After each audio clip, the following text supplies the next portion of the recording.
قبل ما نبتدي حلقة النهاردة، زعلانة قوي على اللي حصل بالمغرب. أقدم كل التعازي ليهم، وربنا يستر وربنا يجيب لكم اللي فيه الخير وربنا يعوضكم، واللي ماتوا ربنا يرحمكم، ونحن كلنا معاكم، ولو ما كناش جسديا دعوتنا معاكم.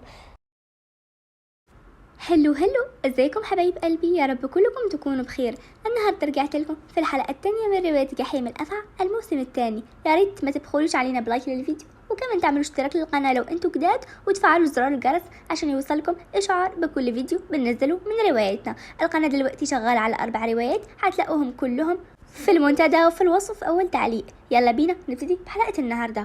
رعد: اسيل يلا يا بنتي نروح البيت، مالك كده واقفه ما بتتحركيش؟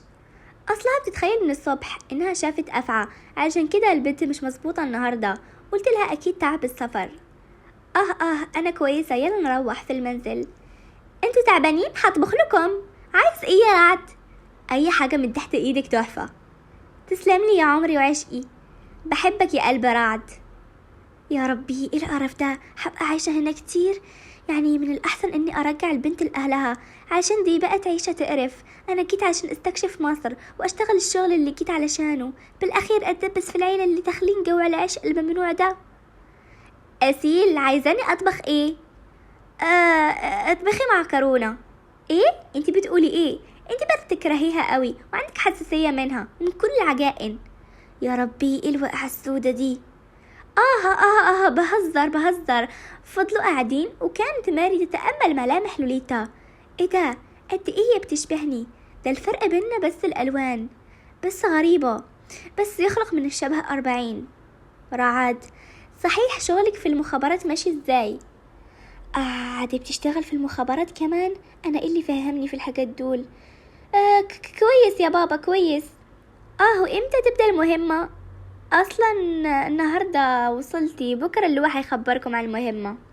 كويس انه انقذ الموقف، والا كنت ما لقيت اجاوب ايه وكنت هتفضح.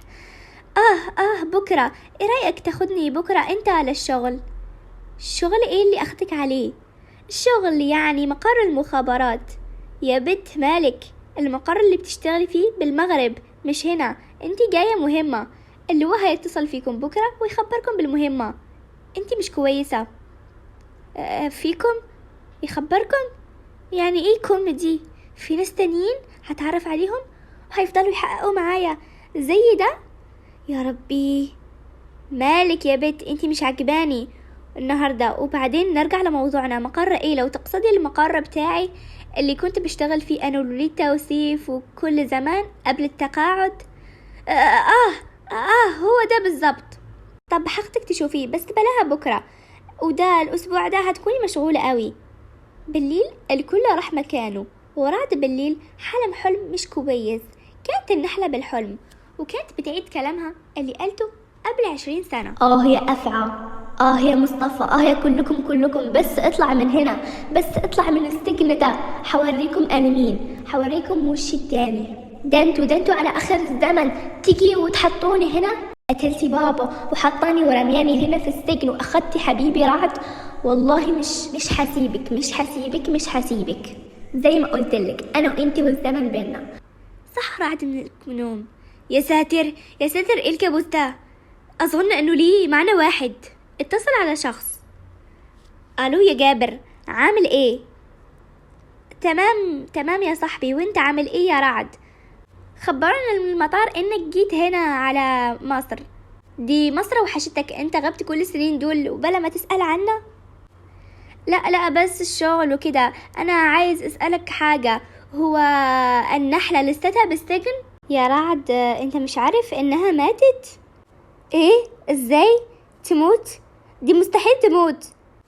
اكيد هترجع وتدمرنا كلنا. انا لازم ارجع شغلي في المخابرات، لازم افتتح المقر بتاعي. هخبر لوليتا اصحي، النحلة رجعت. ايه اللي بتقوله ده يا رعد؟ ازاي؟ جابر اللي قال لي انها ماتت وهي مستحيل تموت. يا ساتر، لازم نحمي بنتنا أسيل، لانه لو رجعت تنتقم هتقرب عليها، لانها هي نقطة ضعفنا.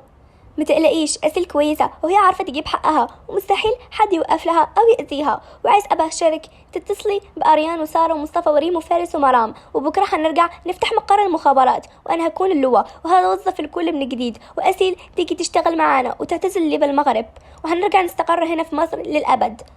يا رعد، الدهونة بتحايل عليك إنه نرجع الشغل، وهبتي وكل حاجة وحشاني والله. الأيام دي لو رجعت بعد 20 سنة بقى دلوقتي عمري 45 سنة وهرجع للمهمات. بجد فرحانة قوي يا رعدي، شكرا ليك. إن شاء الله كل حاجة تكون بخير بما أنها رجعت الشر رجع معاها. ماري كانت رجعت لشكلها الأصلي وتحولت لأفعى وراحت للغرفة وسمعت لحديثهم. طب هما بيتكلموا عن مين ومين دي اللي رجعوا للشغل علشانها؟